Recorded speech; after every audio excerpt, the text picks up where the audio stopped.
I can finally fire a loser like you. You're incompetent trash and you're fired. I was helplessly forced to resign, tormented by a boss who twisted her beauty into something devilish as she laughed. My name is Michael.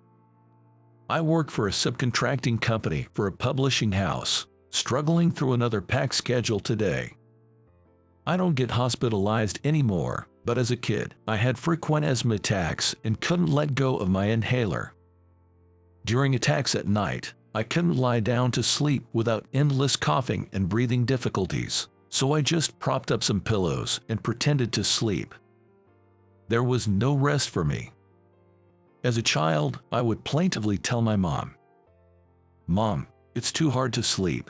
Despite it being a usual attack, my mom would patiently stay by my side. "That stuff, Michael. I'll read you a book until you can fall asleep." She would pull all kinds of books from my dad's study and read them to me. Old picture books, encyclopedias about animals and space, and sometimes novels that were too hard for a grade schooler. Thanks to that, even though I was terrible at physical education, I excelled in other subjects. Those sleepless nights weren't just about suffering for me. My dad was an avid book collector and would happily listen to my eager book reviews. "Michael, you're great for an elementary schooler. If you like Mark Twain, try reading Ernest Hemingway. Ernest Hemingway is long. Well, maybe by the time you're in middle school, I'm looking forward to it." My dad passed away when I was in the 6th grade due to pancreatic cancer. It was too late when we realized it. Life became harder, and I spent my 3 years of middle school watching my mom work hard every day. "I went to work after middle school," I said. Mom replied, "Don't be silly. You're smart like your dad. I'll make sure you can go to college." But I didn't want to burden her anymore. So, we compromised that I would work after high school. During those tough times, we decided to sell most of Dad's books. It was sad to see the empty bookshelves, but letting go of the books didn't erase the memories with my parents. During high school, I worked part-time jobs non-stop to help my mom. I was pretty proud to be able to buy my own phone with my earnings. But my inherited love for books from my dad always got the better of me, and I'd often find myself about to buy interesting new releases at the bookstore. Hardcover novels are kind of expensive. Not something a high schooler with just an allowance could afford many of. When that happened, I'd reserve them at the local library. I might have to wait a bit for new releases, but hey, reading for free is awesome. One day, while making my regular library trips during breaks from work, I noticed this guy who was always there at the same time, reading the newspaper in the same spot. He dressed casually but had this unique sense of cleanliness with his crisply ironed slacks. He seemed about the age my dad would be if he were still alive. Our eyes met once when I was looking at him. He was a friendly man and struck up a conversation. "You come here often, don't you? Borrowed any new books?" "Yeah, you're always reading the newspaper. Don't you read books?" He told me it was his morning routine to read the newspaper and then a novel. Not many kids at school read print media, and my mom is so busy that we often miss each other. I was thrilled to finally have someone to share my love of reading with. He was really surprised to find out I was still in high school. "You're quite mature and quick-witted." I was impressed. "Aren't you young to be reading that book?" Turns out, he had already checked out the new mystery novel I just borrowed and was happy to discuss it with me. It was super interesting. It's by a new author, but I bet it'll win an award. Our conversations reminded me of the times with my dad, and he seemed to enjoy our book talks, treating me like a younger buddy with a shared interest. This continued until I graduated high school.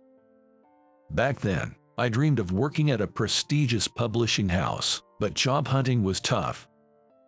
The big publishing houses I admired prioritized educational background for fresh graduates and exceptional experience for mid-career hires. We didn't have the savings for me to go to college. I sent out countless resumes and shared my passion, but kept getting rejected. It felt like a personal denial after a while. Frustrating and disheartening. I wanted to be an editor, supporting authors and helping bring more exciting stuff into the world, but reality was harsh. Sometimes passion alone isn't enough. Finally, I broadened my search and met Thomas, the CEO of my current company. A small subcontracting company where even the CEO gets involved in interviews. But the CEO was a humble and good person. He took pity on me after my numerous rejections and offered a trial period, with the promise of a full-time position if things went well. It wasn't exactly the dream, but having a decent salary helped ease our family's financial strain.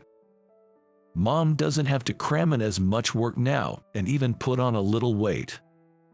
Thomas occasionally brings snacks to interact with the employees.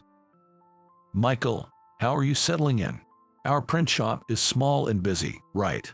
No way, I love it. I've always wanted to work with books. A colleague repeatedly said, Michael is really doing a great job. His work is meticulous, and it's nice to have a good kid like him around. Thomas seemed pleased with the way things were going at the workplace.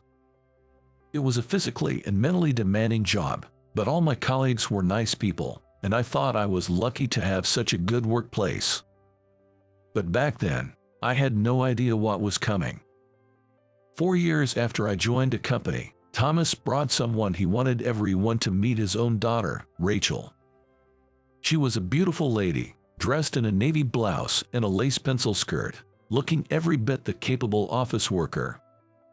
She just graduated from college. I may sound like a doting father, but she's my daughter. I'm sure she'll do great here too. But don't hold back just because she's the boss's daughter. Everyone, please be nice to her. Rachel bowed gracefully. I look forward to learning from all of you. Rachel was quick to pick up the work and delivered much faster than required by her clients, boosting her performance rapidly. My colleagues joked, she's really good at her job. At this rate, she'll outpace us soon. And true enough, she became a manager in no time. After Rachel became a manager, Thomas seemed completely reassured and stopped coming to the workplace. That's when Rachel started showing her true colors. Sometimes she'd scold her subordinates, saying, "Why are the deadlines always late? Don't tell me you're slacking off under the guise of external meetings." Other times she'd harshly criticize, "Who made this estimate? I'll redo it. If you can't handle it, don't add unnecessary work." The workplace atmosphere grew progressively worse. One by one, my colleagues who had fought alongside me for 4 years left, and before I knew it, I was the only one who knew Rachel from her early days. The team have completely changed. They were all kind-hearted and diligent people, capable of better treatment elsewhere. I went to work each day trying my best not to show the gloominess I felt inside.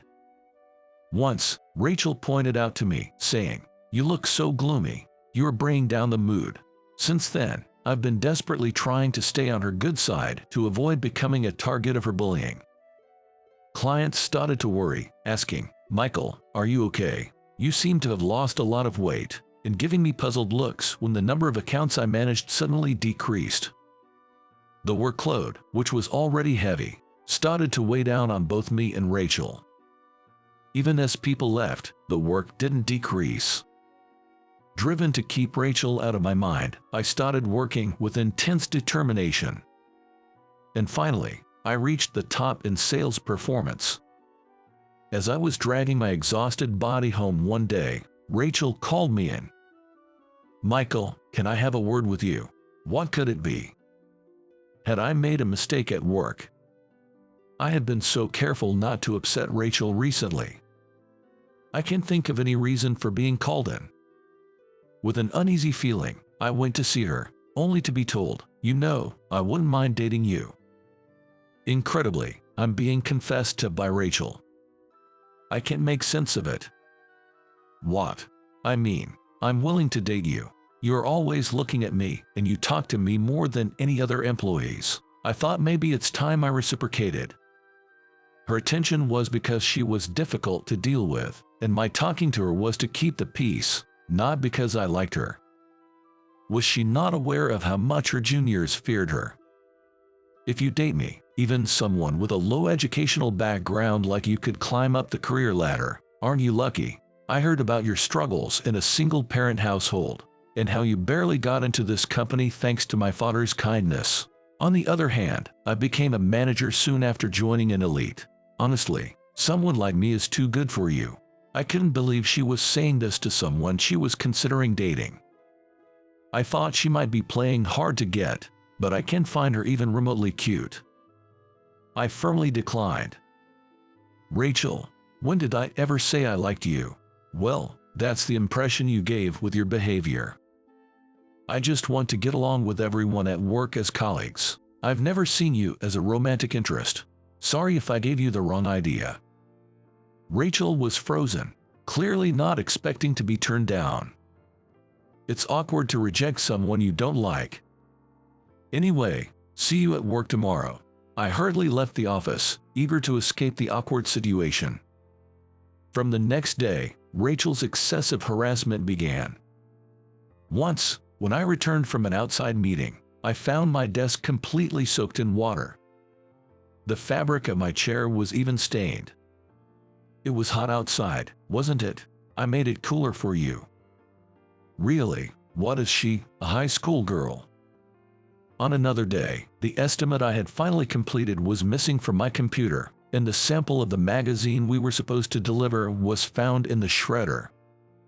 I suspected Rachel's doing, but there was no proof. I worked all night to finish everything and managed to deliver just in time. Rachel said, "So you've finally delivered. Incompetent people really have it tough. Be sure to thank the lenient client." She taunted me insincerely.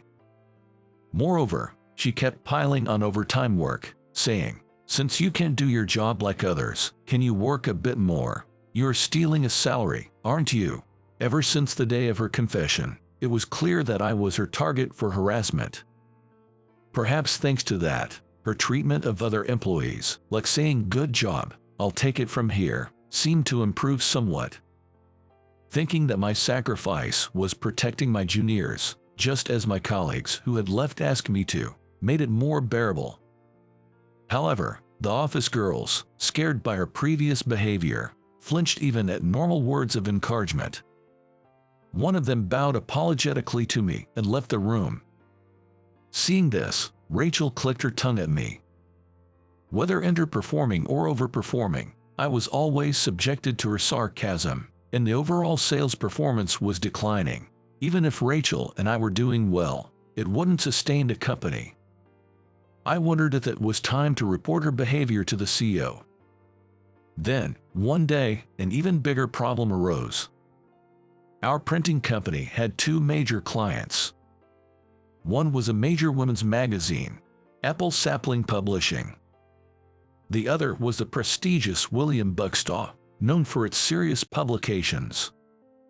I got a furious call from Apple Sapling saying, "The magazine we were supposed to receive still hasn't arrived." Put Michael on the phone. Somehow, I was listed as the responsible person. I had no recollection of taking on such a task, but after their insistence, I had to apologize. I apologized profusely for a mistake I didn't remember making.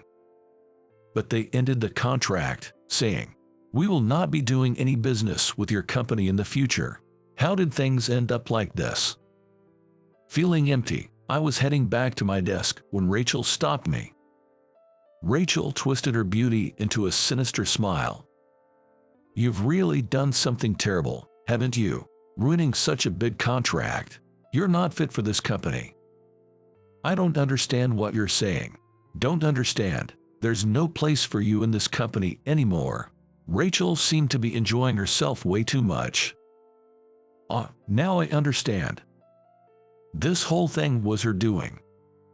But I don't have any evidence right now to accuse Rachel of her misdeeds. She went to such lengths, causing trouble for another company. just to corner me. I can finally fire a loser like you. Incompetent trash like you are fired. I'm sorry, Thomas. I'm just too tired. Fed up with everything, I decided to resign. After submitting my resignation, I spent my days lazing around at home for the first time in a while. My mom, noticing my weight loss, kept trying to feed me more, and I had to be careful not to gain too much weight. It seems she used the money I sent to restore my father's book collection, and the book shelves were lively again. Reading while drinking in my dad's chair during the day felt like a luxury. The Ernest Hemingway books, which seemed long when I was in elementary school, now had a deeper flavor. One day, I got a call from an unknown number. I ignored it, thinking it was a scam, but it kept calling day after day, so I finally answered. It was Rachel. You finally picked up. Michael, listen. Rachel sounded exhausted even over the phone. She explained why she called. Apparently, the chairman of the last major contract we had threatened to cut ties if I left. If we lost that contract, the company would go bankrupt, so she wanted me to come back. Who are you, Michael? I had no idea you had such connections with major clients. I didn't understand it myself. I was reluctant to go back to the company I had quit, but I hadn't properly said goodbye to Thomas and my juniors, so I reluctantly went with some gifts. After greeting my juniors, I headed to the reception room. There I found Thomas, Rachel, and, to my surprise, that old man from my high school days. Michael, this is Chairman William, the chairman of William Bookstore, who we always rely on. You seem to know each other. William, now revealed as the chairman, was as cheerful as ever. It's been a while, hasn't it, Michael? I think it's been 5 years since we last met face to face. William, you seem well too. I had no idea you were the chairman of William Bookstore. Well, I never mentioned it. I just wanted to be friends with you as a fellow book lover. As you get older, and more important, it's hard to make new friends. Rachel looked astonished at my familiar interaction with the chairman. Why would someone like you know William? She seemed to want to say that. Thomas joined the conversation. Michael, as you might have heard from Rachel, William values you highly. He even said he would terminate the contract if you aren't the point of contact. Would you consider coming back to our company? We really need you. Thomas lowered his head. William also inquired why I suddenly left.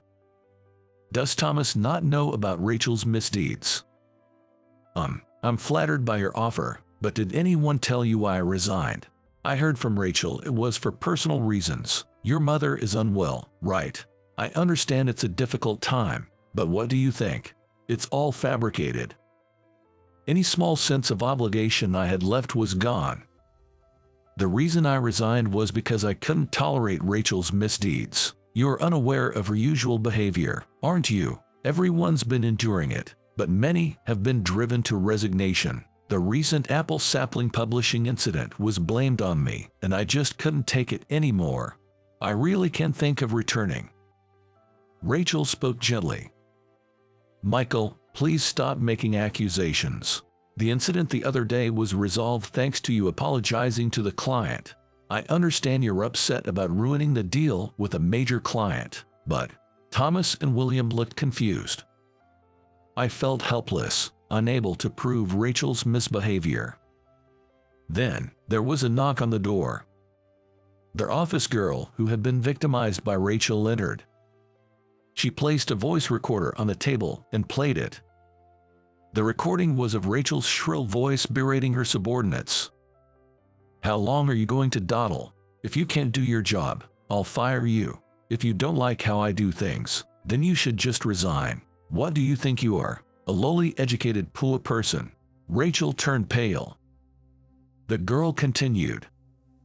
This is how Rachel usually behaves. Actually, all of us who were victimized were gathering evidence to accuse her, but these past few months, Michael has been protecting us from Rachel.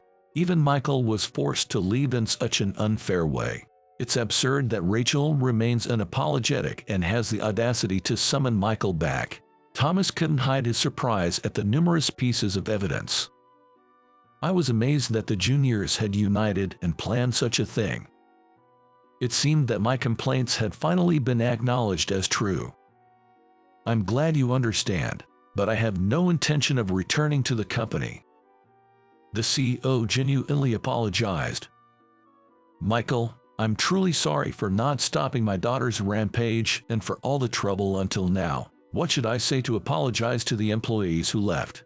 That's when William spoke up. By the way, Michael, have you decided on your next job? If not, how about working as an editor at our company? William mentioned that among all the similar subcontractors, he chose to work with our company because of my work performance. I never imagined I would be invited to work at a major publishing house, a dream of mine, in such a circumstance. He had been investigating who was behind the precise support his staff praised, and soon realized it was the boy he had interacted with at the library. The chairman remembered that the books we had excitedly discussed back then had become bestsellers, and he had been asking his employees to keep an eye out for my next bestseller predictions. He was now confident in my judgment. Ever since then, you've had talent and character. That's why everyone wants to help you. My employees were also worried about you. They were looking forward to when you would enter their industry, not knowing you were going through such a tough time.